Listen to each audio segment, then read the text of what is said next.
So what we wanted to talk about today is the changing landscape of adhered masonry veneers. And some learning objectives that we hope that you walk away from the presentation with is we hope you understand how calcium silicate stone is formed. Learning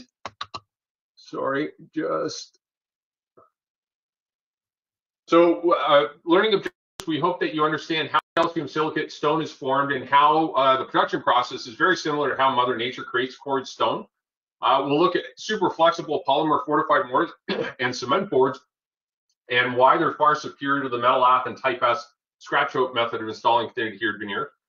We'll look at Miami-Dade and understanding Miami-Dade wall construction. And then we'll understand insulated concrete board panels and their benefits when trying to meet the energy codes for a thin adhered masonry installation.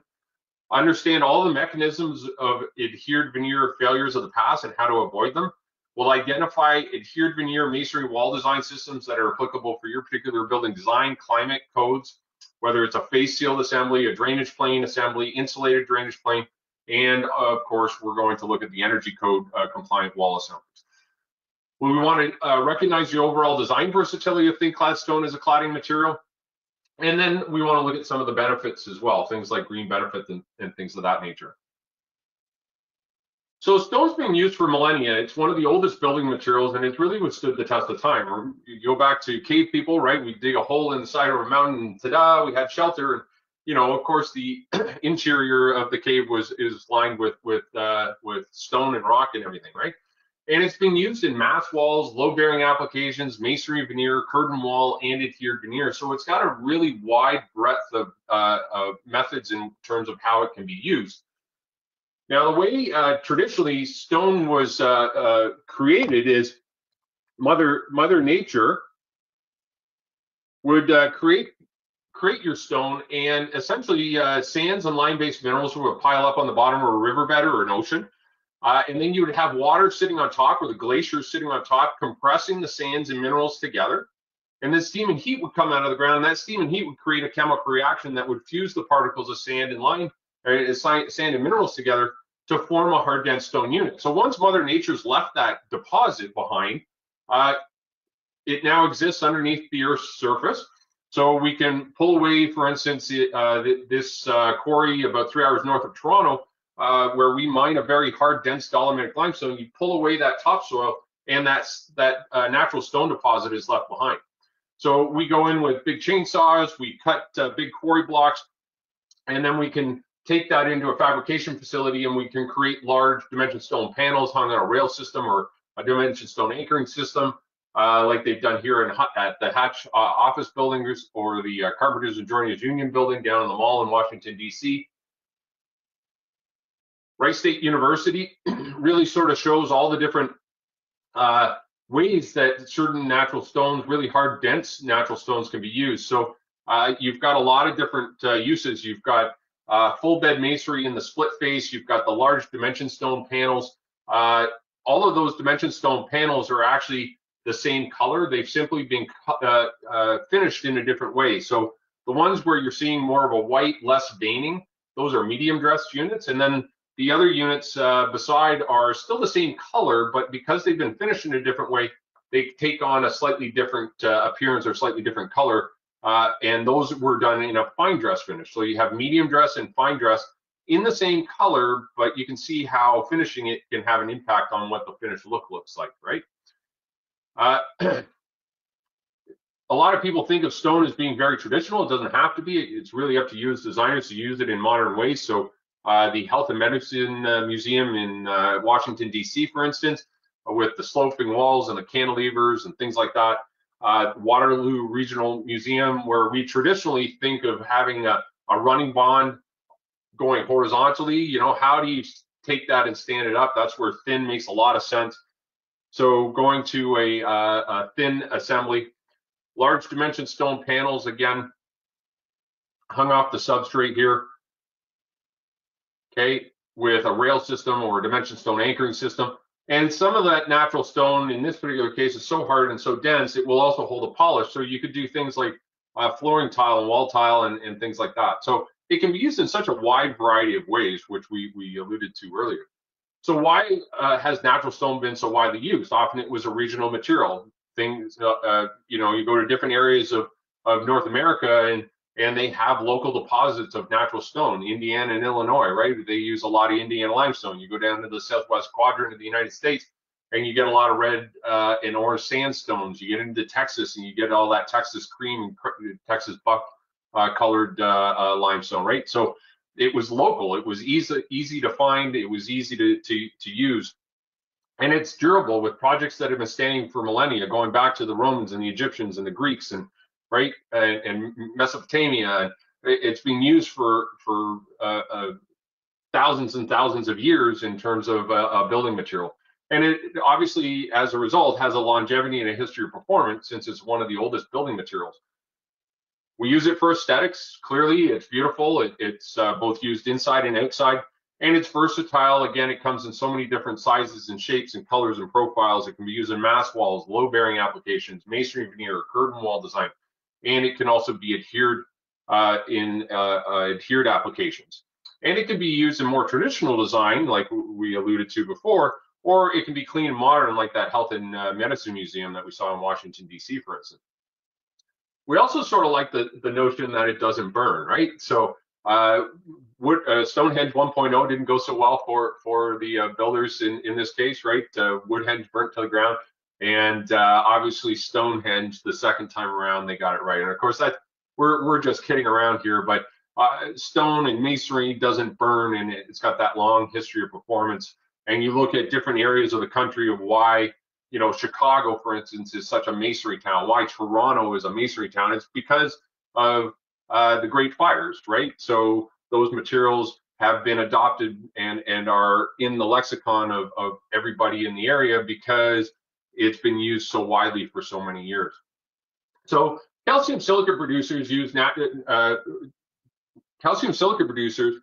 natural process technology in similar fashion to Mother Nature. So what are calcium silica producers doing? They are in fact replicating how Mother Nature makes a natural limestone. So when you look at the composition of material, it's 92% silica sand, 6% non-hydrated lime.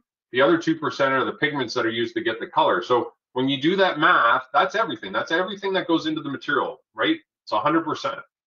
So really replicating exactly how Mother Nature makes a natural stone, and it really is very much like a natural stone. When you look at the composition of the material, you look at the density, you look at the absorption, you look at how it cuts and fabricates and everything, it is essentially like a class 2 limestone. Of course, we can't call it a class 2 limestone because it's not being quarried out of the ground, it's being manufactured.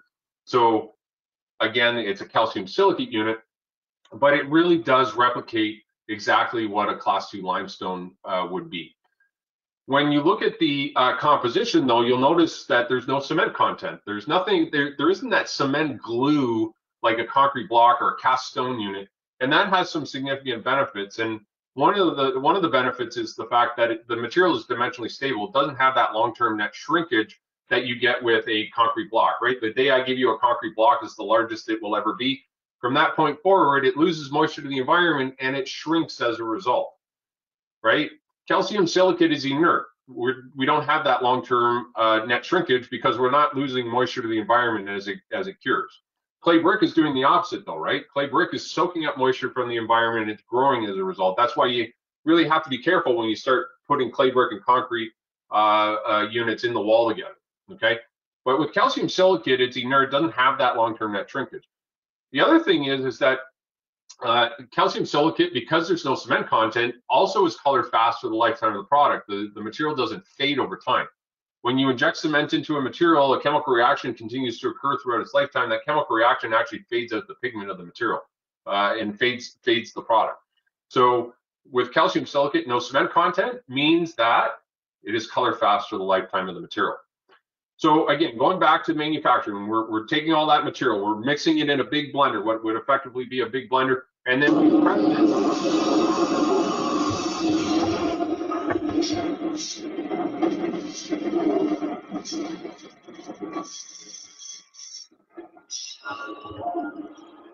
we press it with 1,000 tons of force. So that's equivalent to 2 million pounds per square inch of pressure coming down and pressing the sands and lime-based minerals together to form a what we would call a green unit. Okay, we can't put these in the wall yet. You need that last step, just like in Mother Nature. And that last step means we need to inject high pressure steam and heat. That high pressure steam and heat, what we're going to do, we're going to take the material, put it inside the autoclave, and we're going to close that big door, and we're going to inject high pressure steam and heat. Think of those autoclaves like a big pressure cooker. So we take that material, we put it inside the autoclaves, and we close the door, and then we inject that high pressure steam and heat. And in that autoclave, over an 8-hour period, a chemical reaction occurs that creates a calcium silicate hydrate binder. That's why the generic name for that material is a calcium silicate unit. It's named after that calcium silicate hydrate binder. Okay, so it's not clay brick, it's not cast stone, it's not concrete block. Calcium silicate is its own unique category of material. So once we have a hardened dense stone unit, we can now work with it. We have a blank. So we now put it through different finishing lines to create other looks within the material. So we can, for instance, hand chisel the units. So those units are actually created by 4 individuals standing on a production line with hammers and chisels, hand chiseling the face. And people ask us, why in the world in today's day and age would you be hand chiseling units still? Well, it guarantees you that every one is slightly different than the next. Even in the techniques where we're using mechanical means to chisel the units and things like that, we often come back and still touch those up by hand.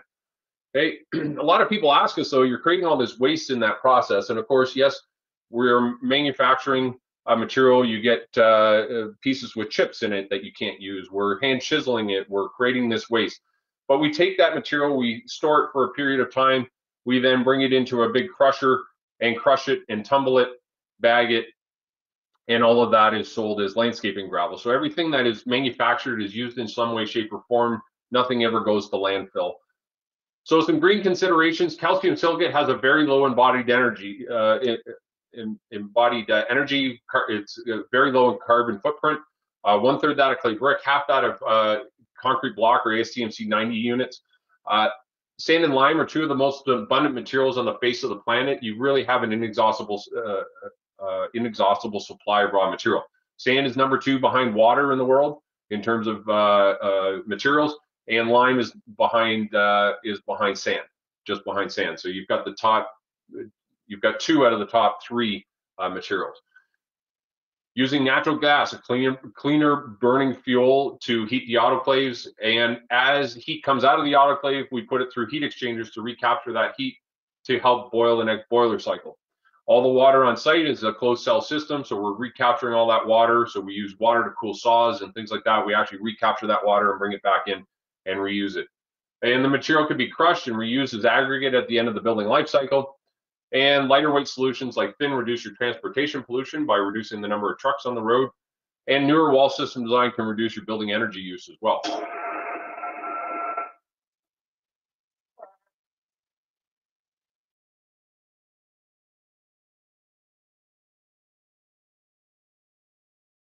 So the color that you see going through the units is actually through body color. It's not just a painted face like faux stone and some of those manufactured stone materials. That color goes all the way to the back of the unit like a true natural stone. So that means you can put it through a bullnose wheel or a sawing process, and you can create a lot of the bullnoses and caps and copings and sills and all of the property shapes and size required for most stonework out of that material. And it's all going to match because it's all coming from the same stuff, if you will. So what's that natural process technology mean? Well, it means that walls built back in 1948 continue to perform well and look fantastic over 60 years later. This is some of the original material that came out of the Cambridge, Ontario manufacturing facility back in late 40s, and it still stands to this day. So again, calcium silicate is very much like a natural stone. It will perform long-term for your customers and clients, and it performs in cold climates, hot climates, and it performs very well. As you can see here in Ontario, we get very hot summers, very cold winters, snow, ice, sleet, and all that type of thing. So still performing over 70 years later. And where most people understand calcium silicate is as a 4-inch masonry veneer, hand set by a mason, cavity wall construction. And we've done lots of that type of work all over North America with masonry ties and flashings and wheat fence and all of that type of stuff. Okay. different looks. You can, again, once you create the blank, we can now chop it up into other things. So we can fabricate it and create hand chiseled and tumbled units to knock off all the real sharp edges. It's used a lot in combination with clay brick because it details very much like a clay brick, whereas you can't detail like a concrete or cement-based unit the same way. We can notch the units, we can chamfer them, you can detail them. Again, because of that through body color, you can put it through that sawing process and create those details and reveals and things like that. And you can create things like this very long linear type of brick, an extremely hot product right now. And a lot of people looking for this sort of long linear, up to 24-inch long brick. That brings us to thin. So thin was really as a development of talking to designers over the years. And really it was just these common things that were brought forward by designers in terms of, full bed's fantastic, but we can't use it in this particular case, and here's why. And so, for instance, you start looking at different means and methods, different construction means and methods, and things like that. And certain times, full bed masonry didn't really work. You also looked at projects where they had these big, long ribbon windows, right? You put this big, long ribbon window in, all of the structure to support 4-inch masonry veneer can be extremely expensive. So maybe there's an alternative. Maybe there's an alternative way. If you've ever detailed these big, long curtain window or curtain wall or ribbon window applications, those ribbon windows, again, you may have to drop shelf angles from your floors and bring struts down and support them and everything like that. So again, big long ribbon windows, difficult. Maybe going lighter weight, like 1/5 the weight, makes a lot of sense. If you wanted a curtain wall, if you wanted sealed or open rain screen, you can't open up the joints in a full bed masonry application. What if you wanted something lightweight? What about the interior of a lobby? Do you really need 4-inch veneer sitting on all your floors and your structure inside the building? Maybe going again to a lighter solution makes sense. What about a retrofit application where you don't have the structure to be able to install masonry on that existing building, right? Cantilevered, sloping, or battered walls. If you're trying to restrain a full bed masonry veneer wall that's sloping out like this, how do you restrain the dead loads? If it's sloping back like this, how do you maintain the cavity? So can we detail it differently? Absolutely. What about a soffit or a barrel vault, right? How do we restrain that and keep the dead loads from falling? What about high-rise applications? Tall wall over a lower roof, projects with tight lot lines for infill buildings and things like that. What if we want to create looks that can't be achieved in full bed, like a dry stack look with dry joints and no mortar joints between the units and things like that? You need mortar joints in a full bed application to engage the masonry ties. What if we don't want that type of look? So thin starts to make a lot of sense. So there's a lot of things that start to make a lot of sense in terms of looking at thin.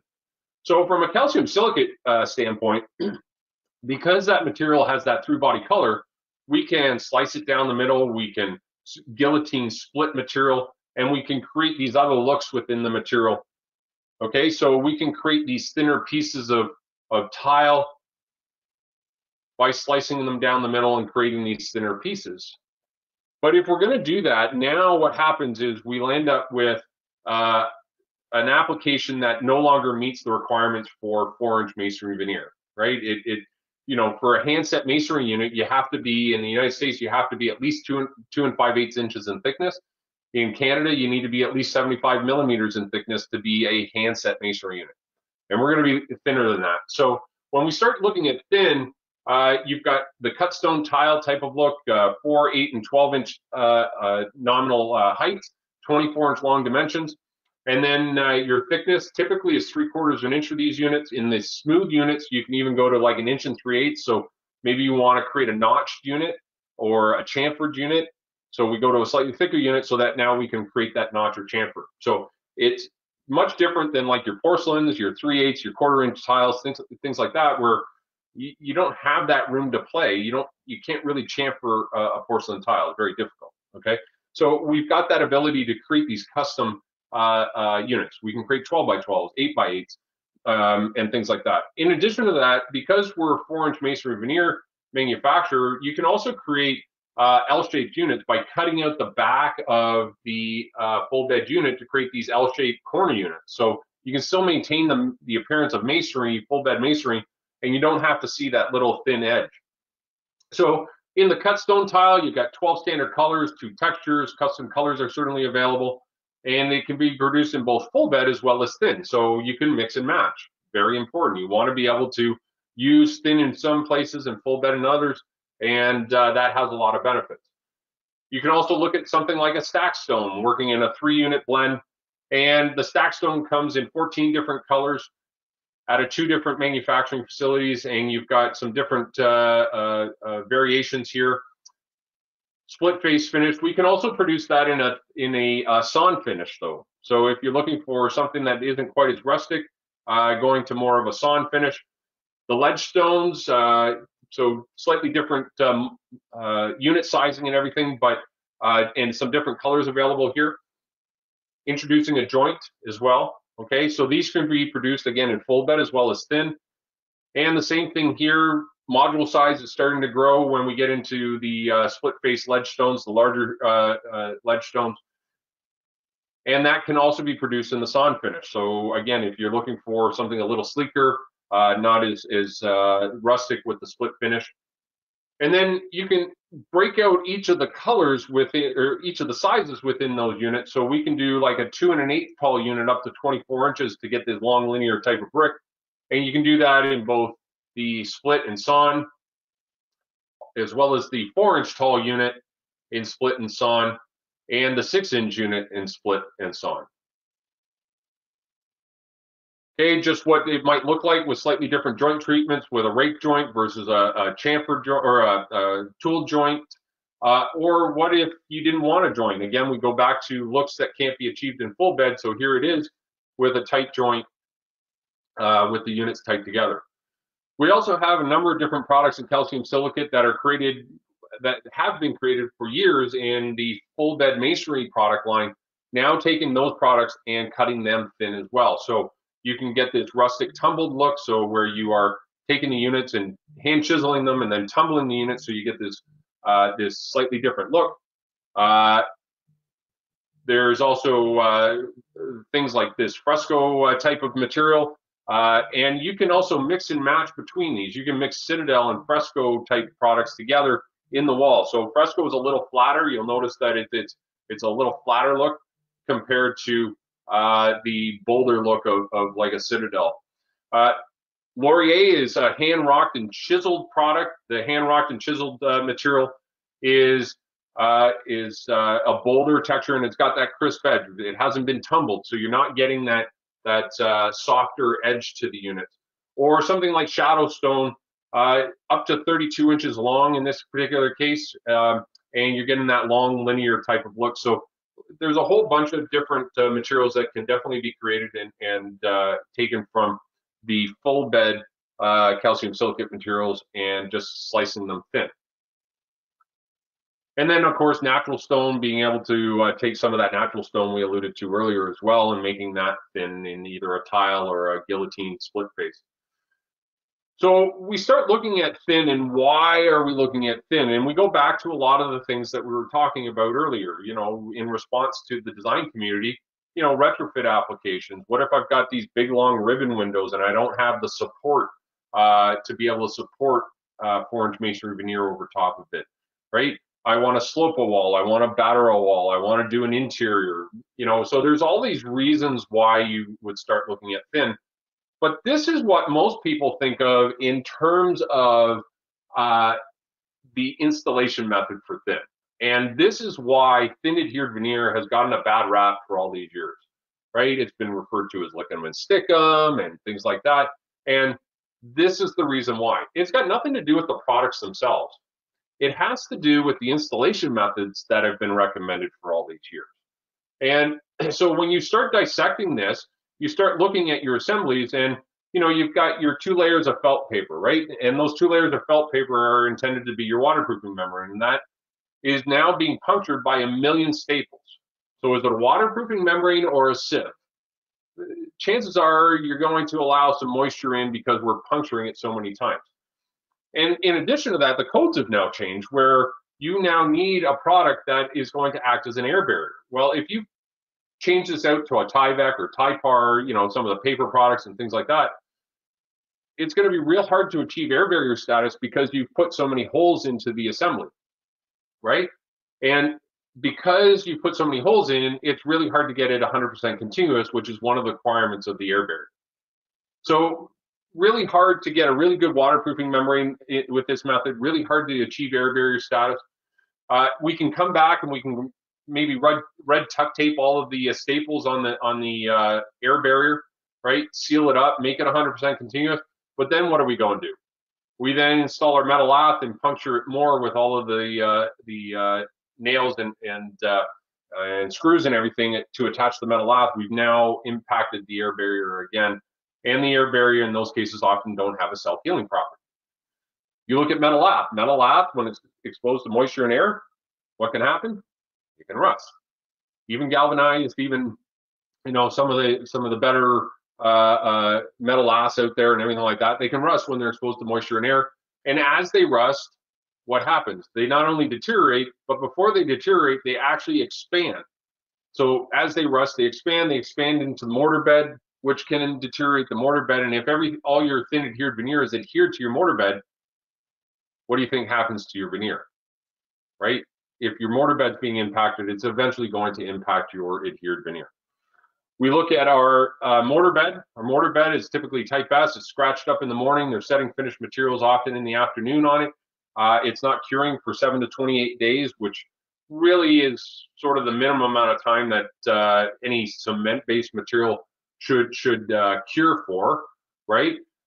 So it's not having the proper amount of time to cure, and they're setting finished material on it. It's still shrinking. It's still curing out. Type S mortar and metal lath have no warranty on them, right? So there's no warranty.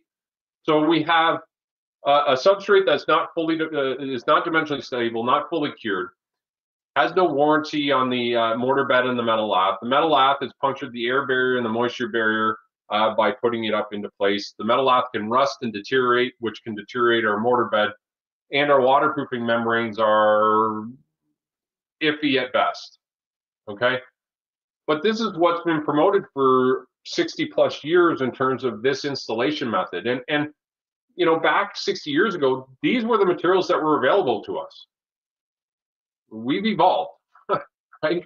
We don't use rotary dial telephones anymore. We now look at different ways to install our products. Okay, so same thing.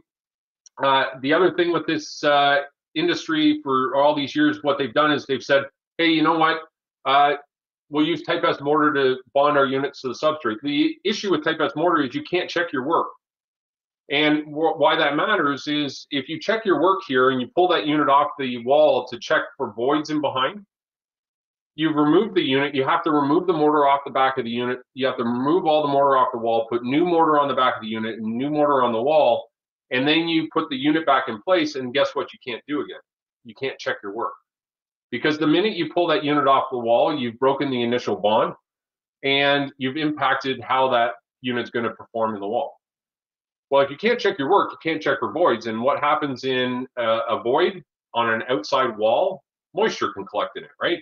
And if you're in an environment where you get freeze-thaw cycling, that moisture can collect, pool, freeze eventually, right? And it can become a wedge in your wall system.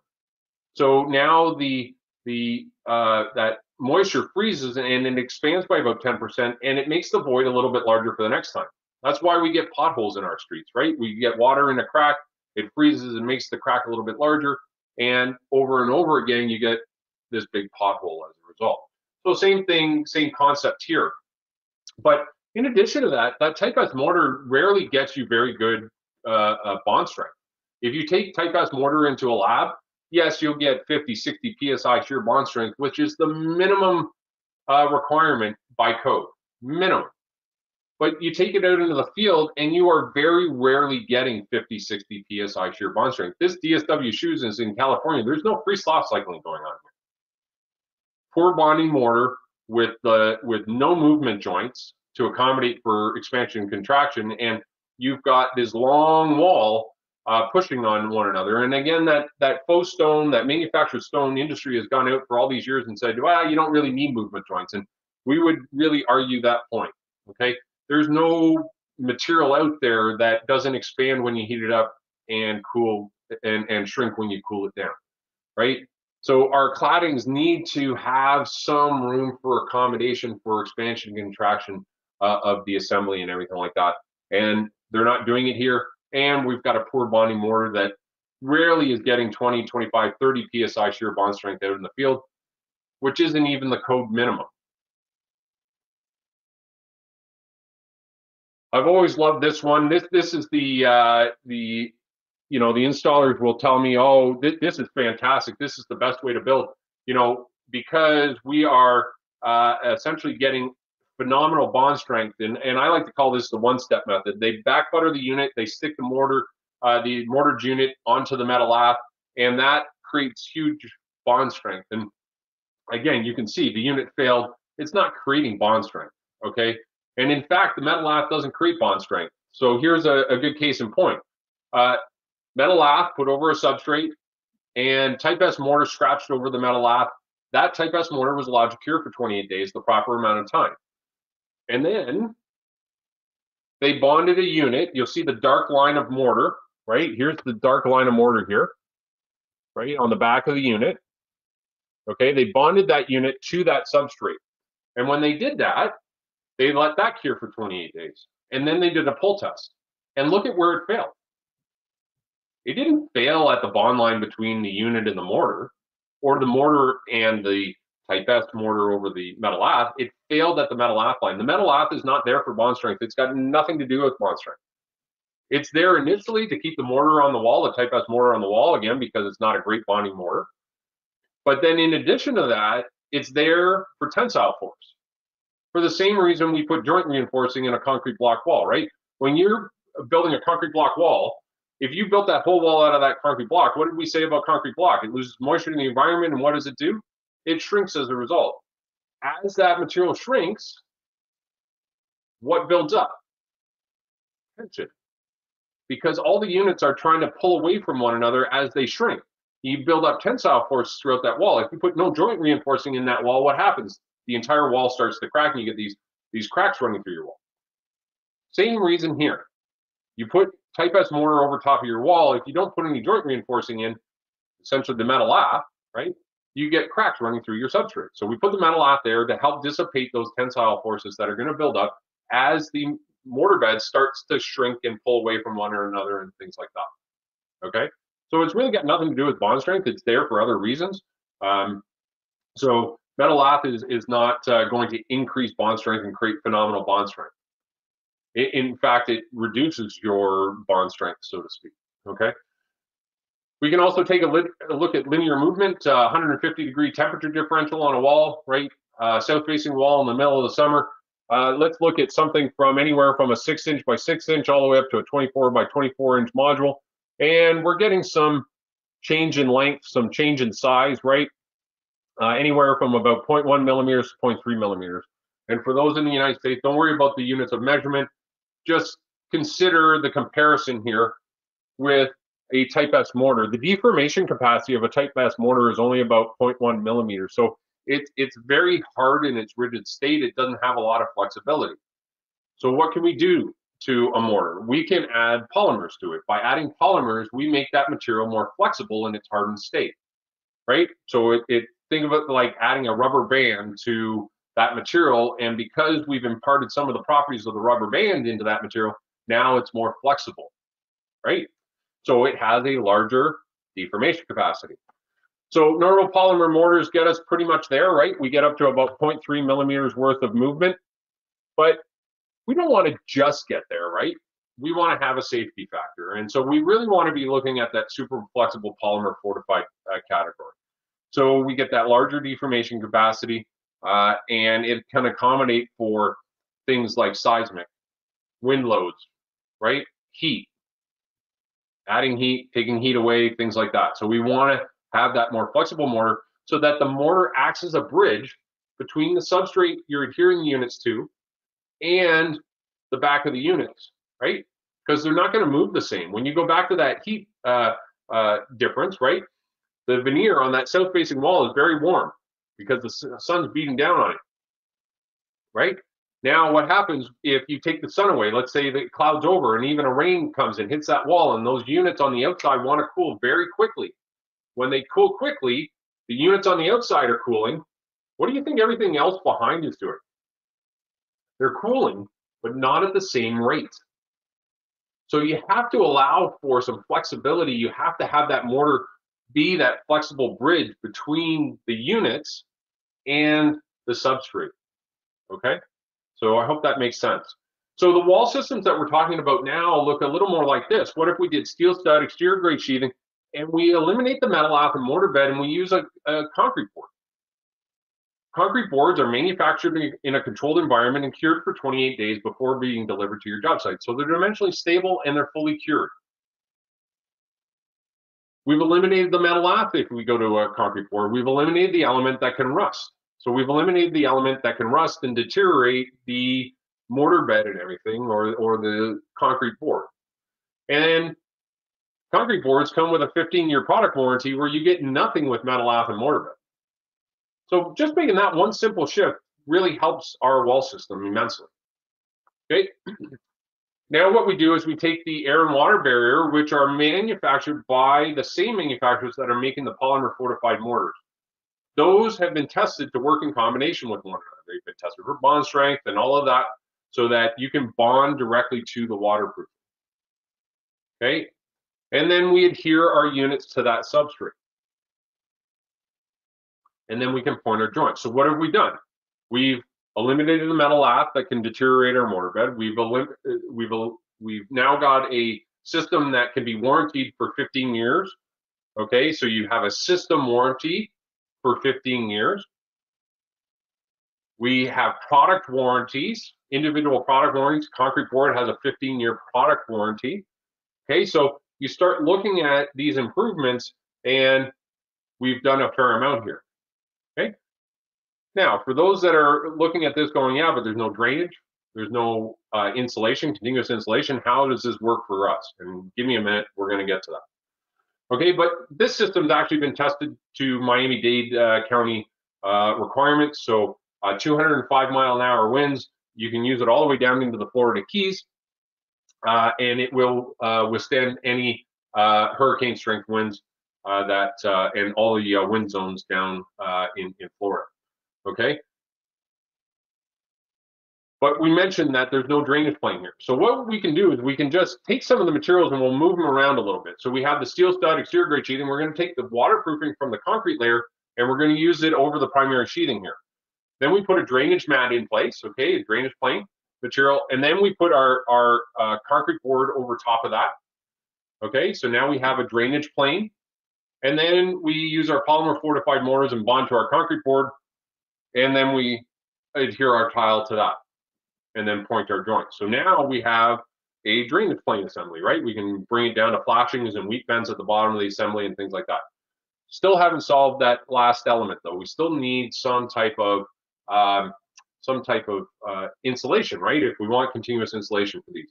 So steel stud exterior grade sheathing, right? We modify it. We put our waterproofing over the primary sheathing, which we're doing for all our other assemblies here.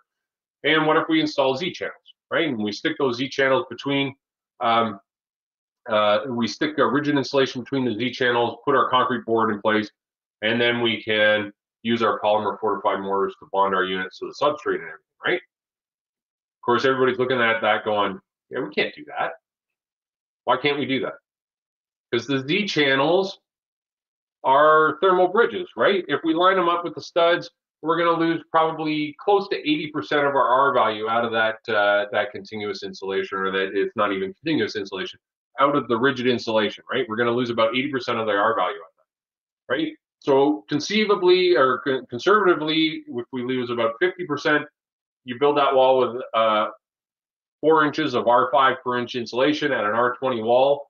50% loss, we're only getting an R10 wall. You're paying for 4 inches of insulation, you're only getting the value out of 2 out of it, right? And really is probably higher than that, realistically. And then on top of that, you're heating and cooling your building, and you're essentially letting all that heat loss occur throughout through the wall assembly. And through conduction, heat flow will occur at a faster rate through conductive materials like your thermal bridges that penetrate through your insulation. And that reduces the effective thermal resistance of your building envelope. And different real life examples would be wood framing in an insulated wall, steel studs in an insulated wall, right? Wood and steel are more conductive than the insulation itself, and they're penetrating that bad insulation in the wall assembly. What about those exposed concrete slab edges? You know, we used to build those old apartment buildings and stick our brick outside on the slab edge as the support, right? Now we know that's not a great idea, okay? Cladding support systems like Z channels, or Z channel, like we just talked about, brick shelf angles and brick ties, windows and door frames. And how do we know that to be true? Because again, we've evolved. We can now go around the world and take pictures with thermal imaging cameras and see all of the mistakes we've made in terms of the thermal performance of our building envelope, right? Look at our window frames, the window frame here, right? Okay, red is hot in these photos, blue is cold, surface temp, right? So we're getting a lot of heat transferring through. Look at all of the steel studs that we see. Look at our shelf angles, right? Our shelf angles, because they're plastered up against the slab edge, we're getting heat transfer from the interior through the slab edge to the shelf angle and the shelf angle of the brick, and we're getting immense heat loss at the floor lines, right? So we need to detail things differently. And why are we looking at this stuff? Because the energy pie, look at our buildings. The largest section of the pie in terms of energy use is our ongoing building energy use, okay? And that's why the energy codes really came about, right? And they dictate the thermal performance of the building envelope.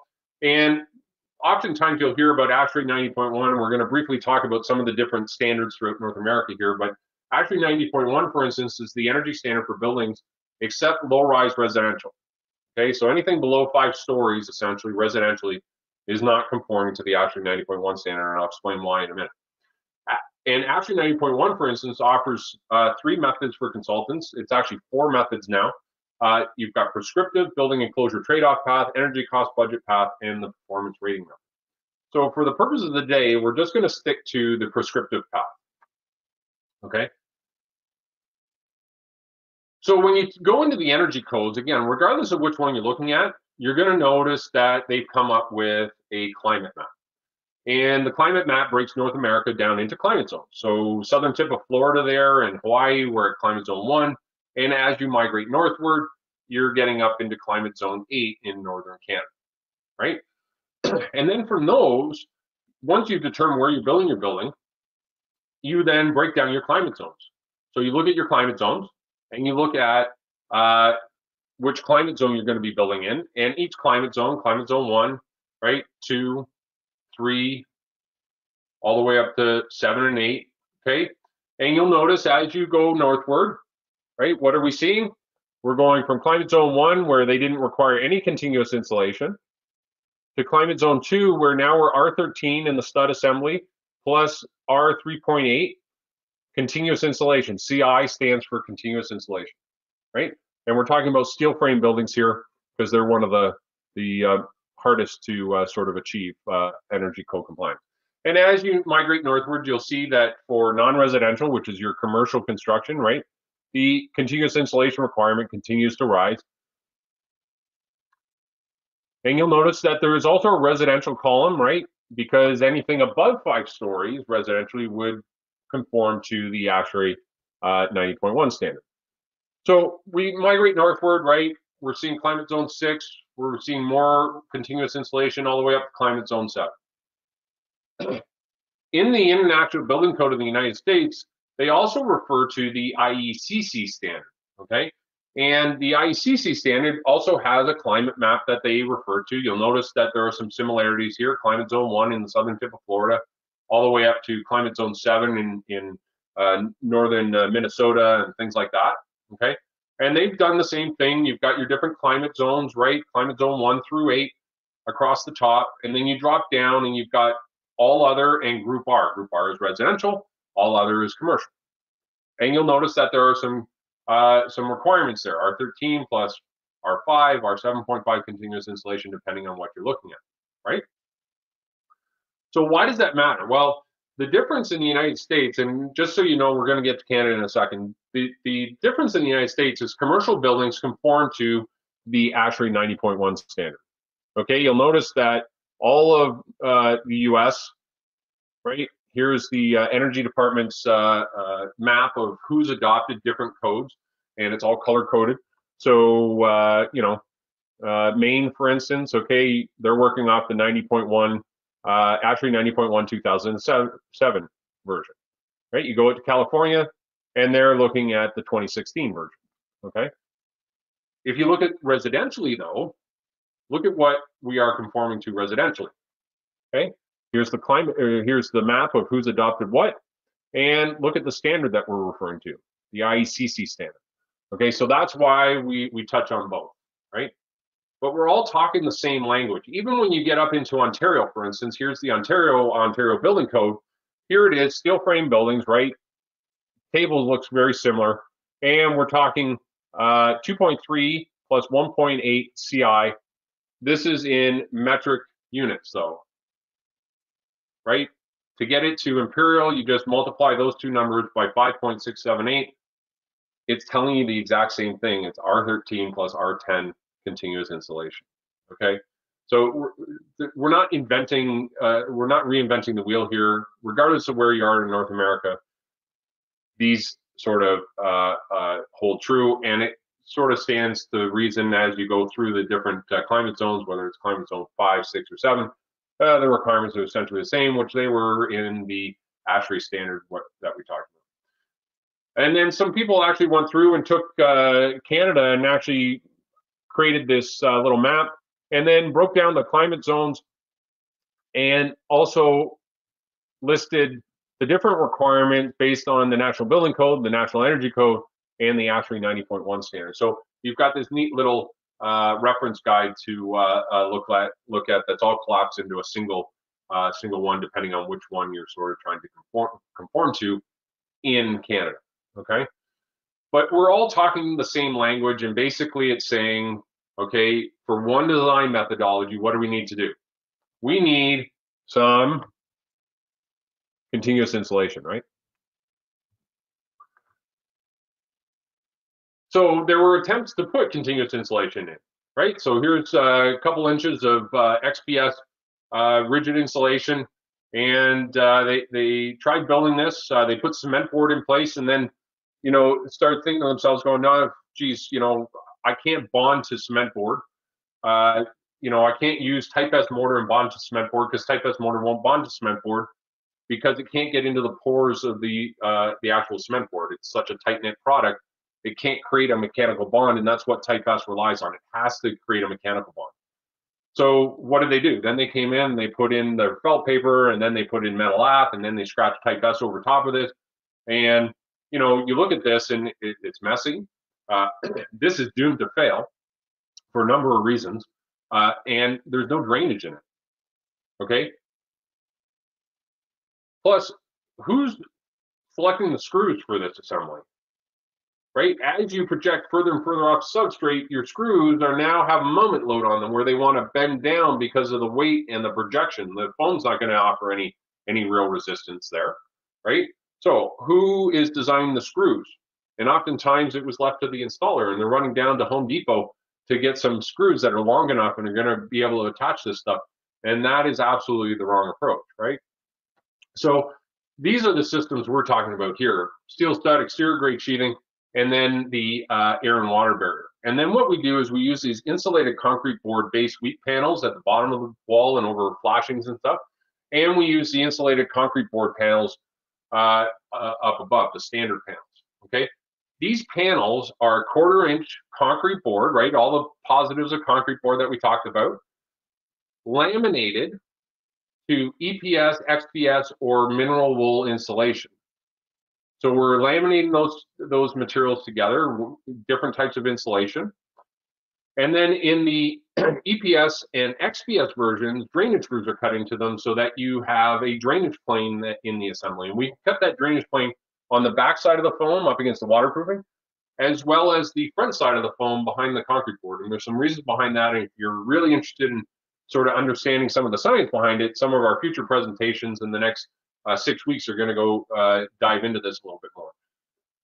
But having those drainage planes is really sort of critical and key to making sure that this wall assembly will perform long term. So that you have the way to get water out of the assembly, we have a way to drain moisture, dry the assembly. And so having the benefits of a concrete board laminated to different insulations, allowing it to dry with the drainage grooves and everything, gives you a totally complete and different assembly. Once all that's in place, we can now mortar over top of it like we did before and bond our units to that substrate and use our pointing mortar to point the joints, right? If you go with this type of assembly, now we have a continuous drainage system. We have continuous insulation. We have concrete boards. We also get a 15-year system warranty with this type of approach. So we've now totally changed thin adhered veneers and how we approach thin adhered veneers in the marketplace, right? We've come a long way from the old metal lath and mortar bed and scratch coat and using 15-pound felts as our waterproofing membranes. And why? Because we've evolved, right? And this is NFPA 285 compliant for anybody in the United States. You'll know that that's important. It's been tested to ensure that the foam plastic insulations and the waterproofings will not ignite. So creating an assembly that will perform and will not spread fire up the outside of the assembly if the window were to break out, endangering people further up the wall. So all of that testing has been done. Just some different system details. Base of wall. It works functionally very much like a traditional full bed masonry veneer application. And you can install any thin adhered product over top of it. We can do thin brick.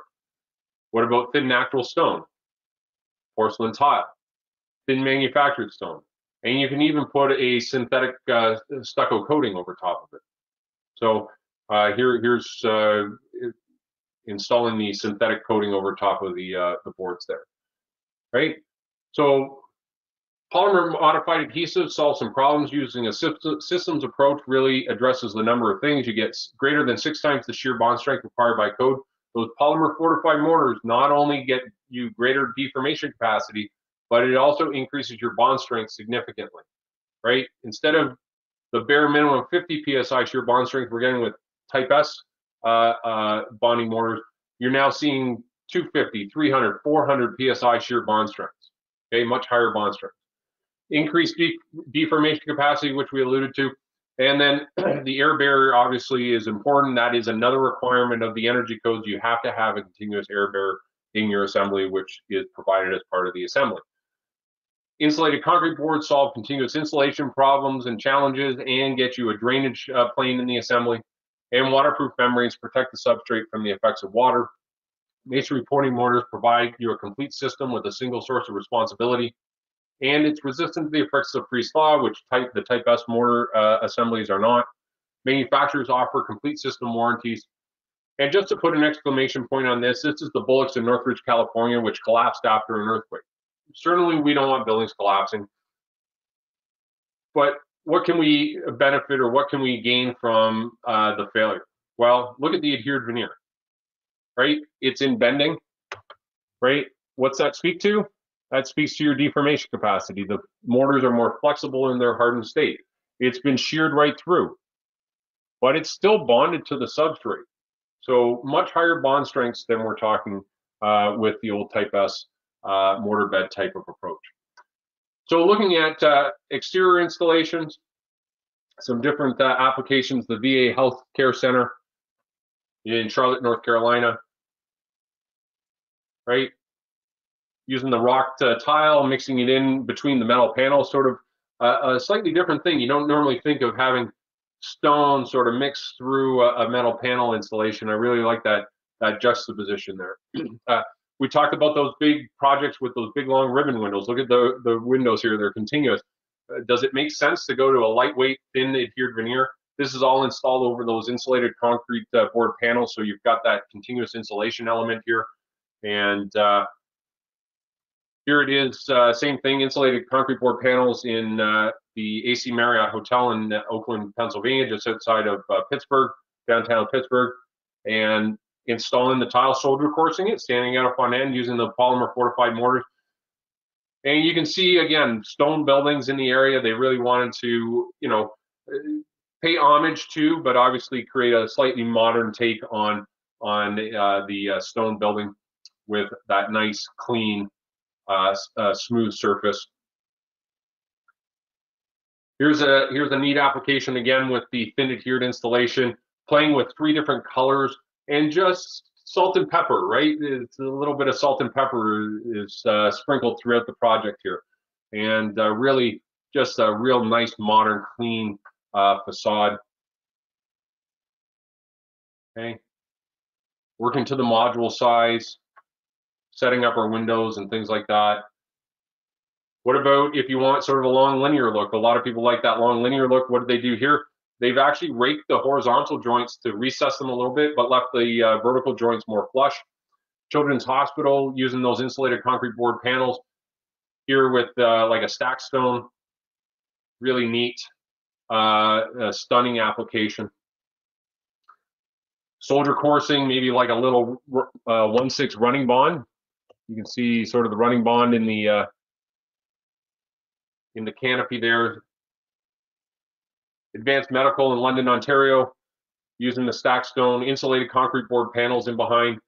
Here they are again with the Correct Aerospace Academy. Right, and you look at those white curves, those white waves. How was that done? That was all done with the smooth tile, and all of that was prefabricated and pre-cut, laid out in shop drawings, pre-cut and shipped to the job site, so every single piece was numbered. So very difficult to do with maybe a full bed installation or some type of installation. Being able to do it in a thin makes a ton of sense here. Okay, here's some natural stone, maybe a split face or a medium dress finish.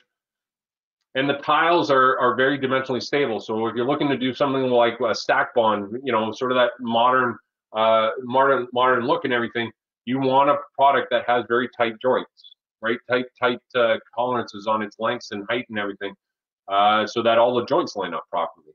So calcium silicate has a very tight tolerance. Using color again, we were sprinkling it in, salt and pepper, using a little bit of texture. Here's the Holiday Inn Express in Collingwood using that nice dark black stack stone. Southern Michigan Bank and Trust, or Sunset Ridge School. So just playing with color, playing with the different looks, playing with the texture. What about rock tile if you want that big bold texture? And then again, coming in and maybe doing the archwork. So being able to prefabricate all that, laying it out in shop drawing and having it all pre-cut, and doing some neat little details like this, right? Where you've got maybe a bull nose with 2 bull noses with a tile stuck between to create this little pilaster detail. Okay, a lot of retail work. Want to tie the retail together, use slightly different stones, slightly different patterning, right? Maybe a tile with some rock tile mixed in to create a slightly different look. Okay, so you can go through and create that synergy between the different buildings by tying them all together through the facades and the color choices and the textures and things like that.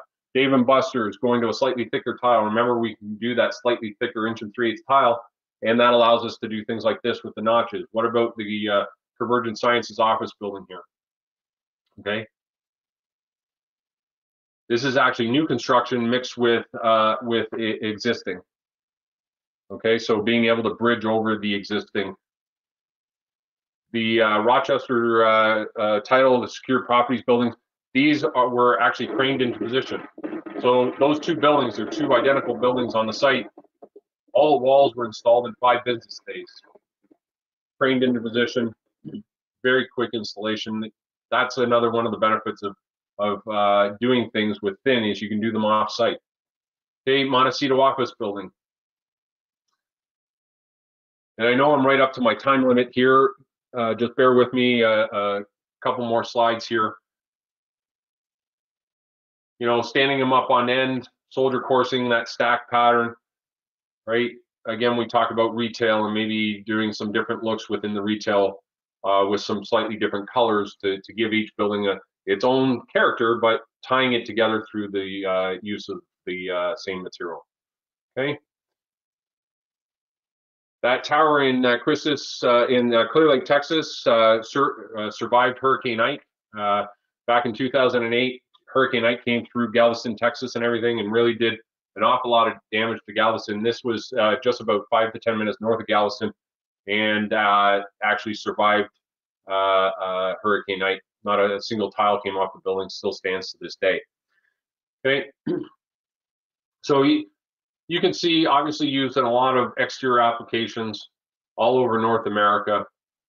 Just different looks that can be achieved. And the other thing is you can bring it to the interior. If you're going to bring it to the interior, you can just put cement board right over top of the studs and adhere right to that.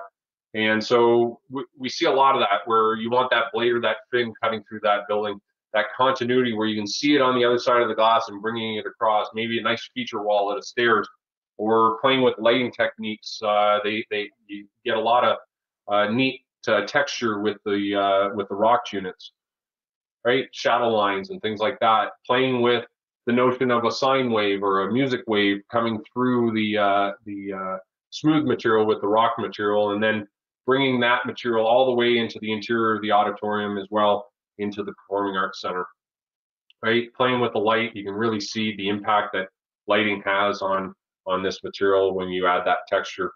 It can be modern or it can be more traditional, depending on how you detail it and how you finish off those materials, right?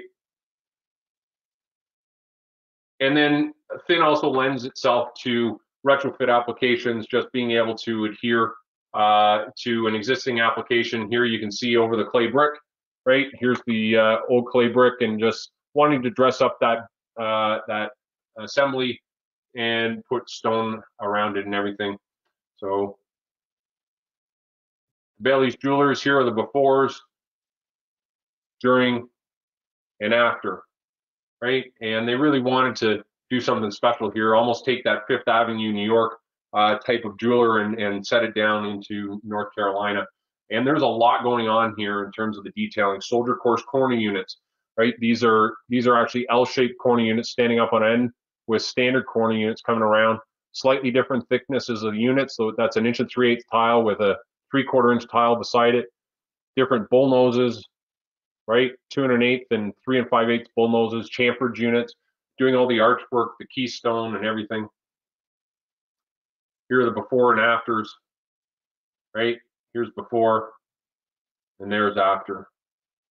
Okay, so, and we've talked about these throughout the presentation, just different things that can be done with the material, whether you're chamfering units to marry them together to create larger modules, or notching, bull noses, different corner treatments, whether it's quirk mitered, perfectly mitered, return corner units, or you're going to see the thickness of the unit with a finished end. You can mix and match full bed and thin. You can do arch assemblies, right? And you get into sort of the barrel vaults and things like that, maybe the clip assembly, which we're going to talk about in a future presentation, getting into the rain screens and stuff. But certainly you can start looking at thin for this type of stuff as well, where you're going to suspend units in place. Much easier to do with that type of installation. Same thing here, right? Neat little details. And with the natural stone, okay? So anchoring it, and material can be engraved either after the fact or things like date stones and things like that.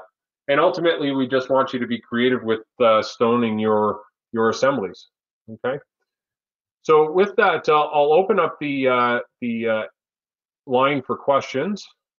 I'm sure Tony's been typing furiously to answer as many questions as he could. So I've opened it up. If you want to ask a question, you can do that. All you'll have to do is you'll have to unmute your mic to be able to ask a question. And Tony, are you there?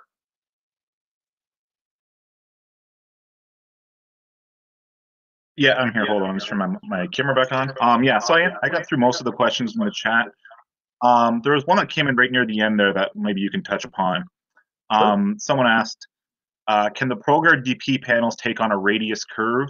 If so, what is the maximum radius? Yeah, so the panels themselves likely aren't going to curve very much.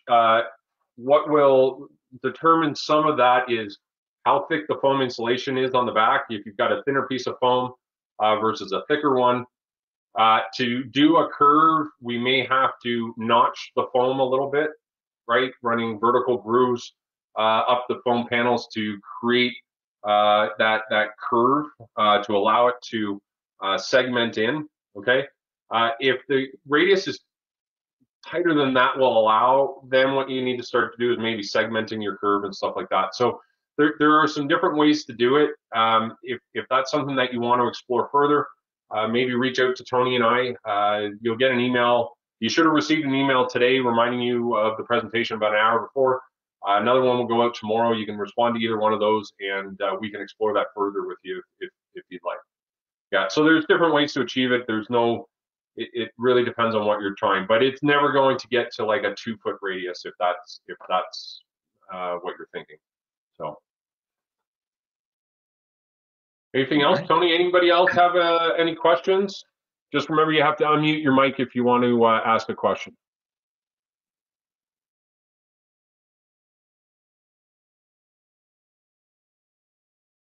Is Renaissance tile, you know, your 3/4 inch or 1 1/8 inch, is that sold in California? It is. Yeah, absolutely. Okay. Yeah, we have numerous projects in California. We've done a lot of work out there over the years. Okay.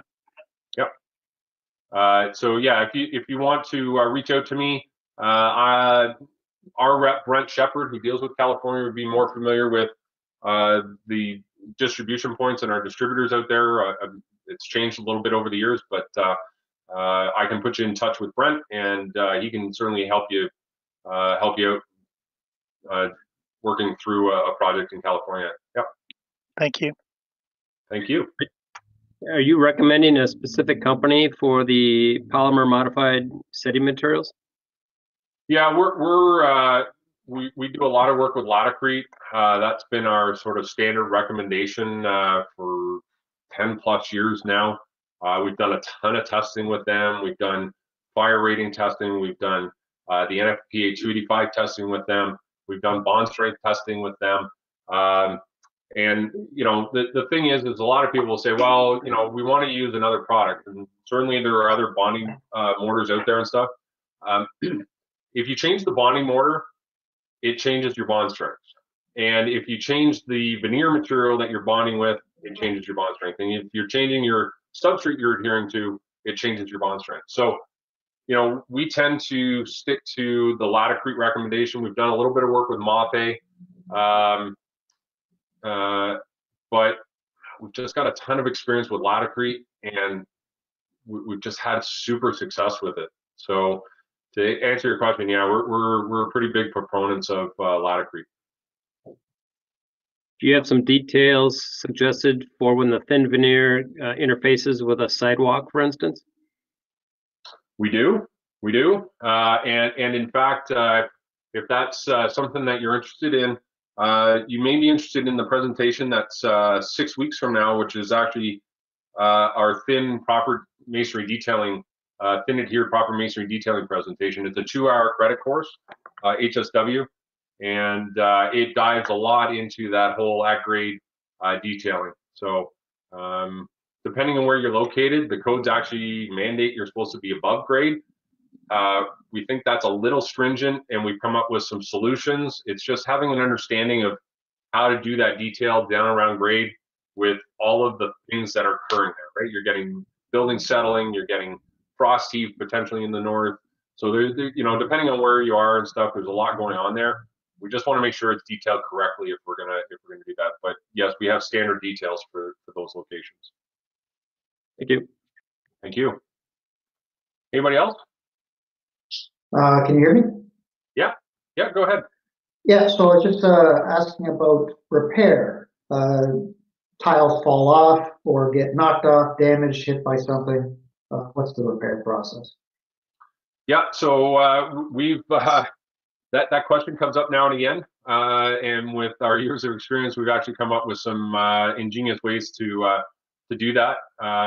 So we have an on-staff mason that has created some methods, and so there's a little bit of a plunge cut through the middle of the section, and then doing a little bit of chisel work, and what that allows us to do is actually get a grinder into behind the tile and allows us to grind out the bonding mortar and everything. So we've actually got a tech note on that, do we not, Tony? On removal of unit if you had to get in behind it. Yeah, I'm actually I'm not sure if we uploaded it to the website, but I'll get that up later today. But yeah, we made a mason's tip kind of, with illustrations showing how that process is, where yeah, like Craig was saying, you chisel up the unit, this and that, without damaging the substrate. I mean, you might have to do some slight touch-ups on the substrate depending on how deep you cut and how deeply ingrained the mortar is, but there absolutely is a tech note, and I'll make sure it's up there by later today. Thank you. Yeah, so Anthony, if you're interested, let us know. You can send us an email and we can get that for you if you want. Perfect. Hi there. I do a lot of residential work, and I was wondering, are there off-the-shelf sill details that you guys provide, or is it all kind of custom work in terms of sills and lintels and all that? We have some standards, and then yeah, we do a lot of custom work too. So there isn't but we do have some quote unquote standards that we produce that are readily available and are more of a stocked item, that type of thing. So Right. So if I wanted to kind of give the impression that it's a 4-inch limestone sill that's 4 inches deep or so, you guys can do that with thin profile, or? yeah, you typically 3 5/8 tall unit is sort of a standard height drip cut on the underside. We can do that with a split finish on the front or a smooth finish on the front, and typically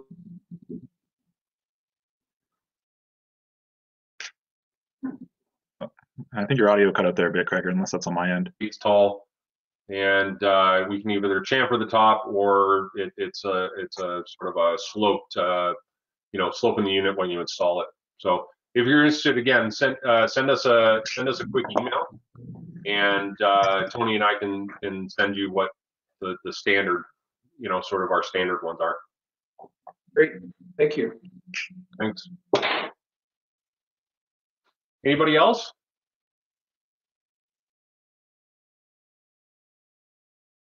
I do have a couple other questions in the chat. I just wanted to make sure if anyone wanted to speak up first to address those first.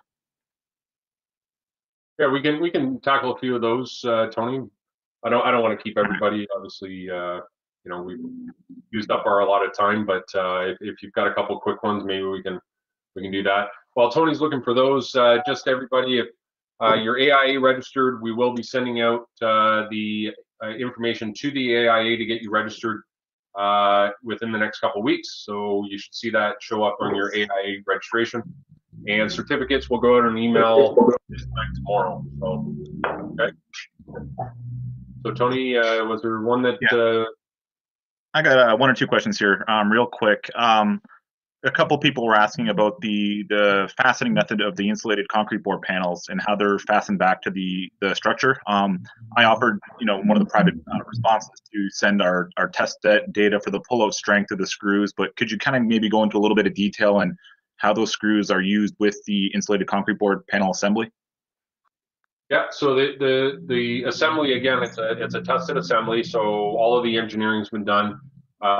And the testing's been done in terms of the screws that are actually supplied along with the insulated concrete board panel. So depending on the insulation that you're using and the thickness that you're using, again, we can go anywhere from about 1 inch of insulation all the way up to 6 inches of insulation in these assembly. Will determine obviously the length of the screw and everything. But it also starts to impact how far apart these screws can be, because you're creating more of a moment load on the screws and things like that. But all of that testing's been done, so that there's nothing left to chance, and the installer isn't running down the street to get them from Home Depot and everything. So depending on the veneer you're using and how heavy it is, and how much insulation you're using, okay, how thick the insulation is, and your wind loads, how much wind load there is, will determine sort of what your spacing requirements need to be and everything. So there's a really neat, easy chart, some charts that just walk you through that and everything to select the screw spacing. And we can certainly help you in terms of answering those questions if you're reading it and don't quite understand that. But yeah, it's all been tested and everything. So how about one last one, Tony? One last one. A couple people were asking too about movement joint placement within these thin masonry veneer walls, and also hold on, another. So also, any movement joint considerations if, say, you're doing like a stucco coat over the panels as well. How does that affect movement joint placement? Yeah, so movement joints in masonry veneer are going to follow pretty much the same requirements that we talk about in terms of full bed masonry. So you're near building corners, you're near openings, changes in wall, massing, right? Like if you've got a tall area beside windows and then you've got this big long area up top, you may want to break that into sections, because this is not going to move the same way as this does, right? So you've sort of got this, got to break it into sections. So we talk about building corners, we talk about different massings of walls, near windows and openings, breaking that up. Periodically along continuous lengths of wall, we typically suggest 20 to 25 feet for our material. Clay brick, they're suggesting a little tighter for that in terms of the spacing. So each product manufacturer will have their own recommendations in terms of the spacings and stuff. And but yes, we recommend them at floor deflection joints. If you're stopping your structure below a floor slab or that type of thing, the floor is going to deflect as people walk on it, and we put furniture on it and stuff like that. So movement joints are required. We have a tech note on that and can certainly go into that. And the presentation 6 weeks from now, where we get into proper thin adhered detailing, goes into a fair amount of detail in terms of movement joint spacings and everything. So if you're interested in that, take a look forward for that presentation in the thin adhered proper masonry detailing presentation. In terms of the stucco coatings and everything like that, the synthetic coatings, they do recommend them periodically in that as well. And there's some different ways to deal with that through actual extrusions that you can use and things like that. So some different ways that that can be achieved. And then you still need to separate that stucco coating from a masonry veneer or something like that, changing materials and stuff. So yes, so but we go into a lot more detail in that in the presentation 6 weeks from now. So if you're looking to our website, you can look for the proper thin adhered detailing presentation. Okay, I think we'll wrap it up there, Tony. Thanks everybody so much for joining us today. Really appreciate you giving up some time for us and watching the changing landscape of thin adhered veneer installations. And 2 weeks from now, we are going into thin brick installations. So we're going to continue on our theme of thin installations, and we're going to talk about thin brick materials and everything. So thanks again, everybody. Have a great couple weeks, and we'll see you 2 weeks from now. Thanks.